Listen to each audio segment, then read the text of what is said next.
Assalamualaikum warahmatullahi wabarakatuh. Selamat malam teman-teman. Perkenalkan, nama saya Hardanto B. Aji, NIM 2018-41162.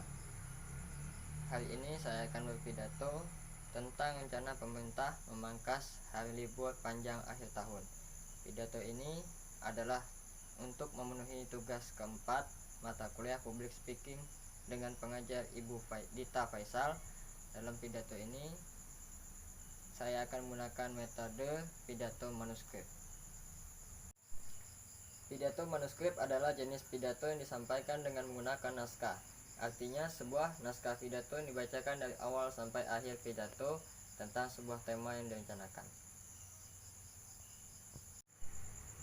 Baiklah, izinkan saya untuk memulai pidato malam ini yang bertemakan tentang pemerintah memangkas hari libur akhir tahun. Yang pertama, yang melatar belakangi pemangkasan hari libur akhir tahun oleh pemerintah dikarenakan tingginya kasus corona di Indonesia. Pemerintah berpendapat jika hari libur akhir tahun akan banyak mengundang orang-orang untuk berkumpul di suatu tempat wisata yang dimana ditakutkan penyebaran virus corona semakin bertambah. Berdasarkan kesepakatan 3 menteri, yakni Menteri Pendayagunaan Aparatur Negara dan Reformasi Birokrasi, Menteri Dalam Negeri, dan Menteri Agama, libur panjang akhir tahun pun dikurangi selama 3 hari.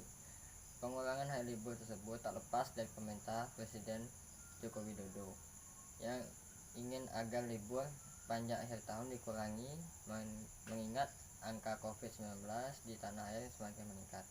Berdasarkan data Satuan Tugas Penanganan COVID-19, lonjakan COVID-19 selalu meningkat saat hari libur panjang tiba. Salah satunya terjadi pada libur panjang pada bulan Agustus dan Oktober. Hari itu pun membuat pemerintah berpikir untuk mengurangi jatah libur dan cuti pengganti Idul Fitri tahun 2020 yang sempat digeser ke akhir tahun akibat pandemi. Sebelum pemerintah menggeser cuti bersama Hari Raya Idul Fitri dari Mei 2020 ke 28 sampai 31 Desember 2020, kemarin pemerintah memutuskan bahwa libur Natal, Tahun Baru, dan pengganti Idul Fitri pada Desember 2020 ini tetap seperti semula, sehingga ada pemangkasan libur 3 hari dan rencana yang pernah muncul sebelumnya yaitu sebanyak 11 hari. Menteri Koordinator Bidang Pembangunan Manusia dan Kebudayaan Muhammad Effendi mengatakan keputusan tersebut diambil bersama kementerian terkait. Adapun libur tersebut mulai tanggal 24 hingga 27 Desember yang akan merupakan libur Natal. Sementara itu pada 28 sampai 30 Desember 2020 tidak akan ada libur, sehingga masyarakat pun diharuskan tetap bekerja seperti biasa. Yang kedua adalah menurut saya kebijakan yang diambil pemerintah dikarenakan jika semakin banyak hari libur maka akan memicu orang untuk mencari tempat wisata untuk berlibur di akhir tahun tanpa mengingat protokol kesehatan.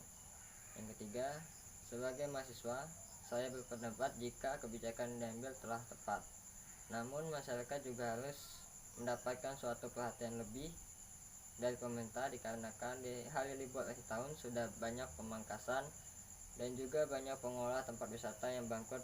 Pemerintah juga harus memperhatikan kebangkrutan dari tempat wisata tersebut. Libur akhir tahun ini tidak terlalu berpengaruh dikarenakan kuliah sudah berjalan dengan sistem online.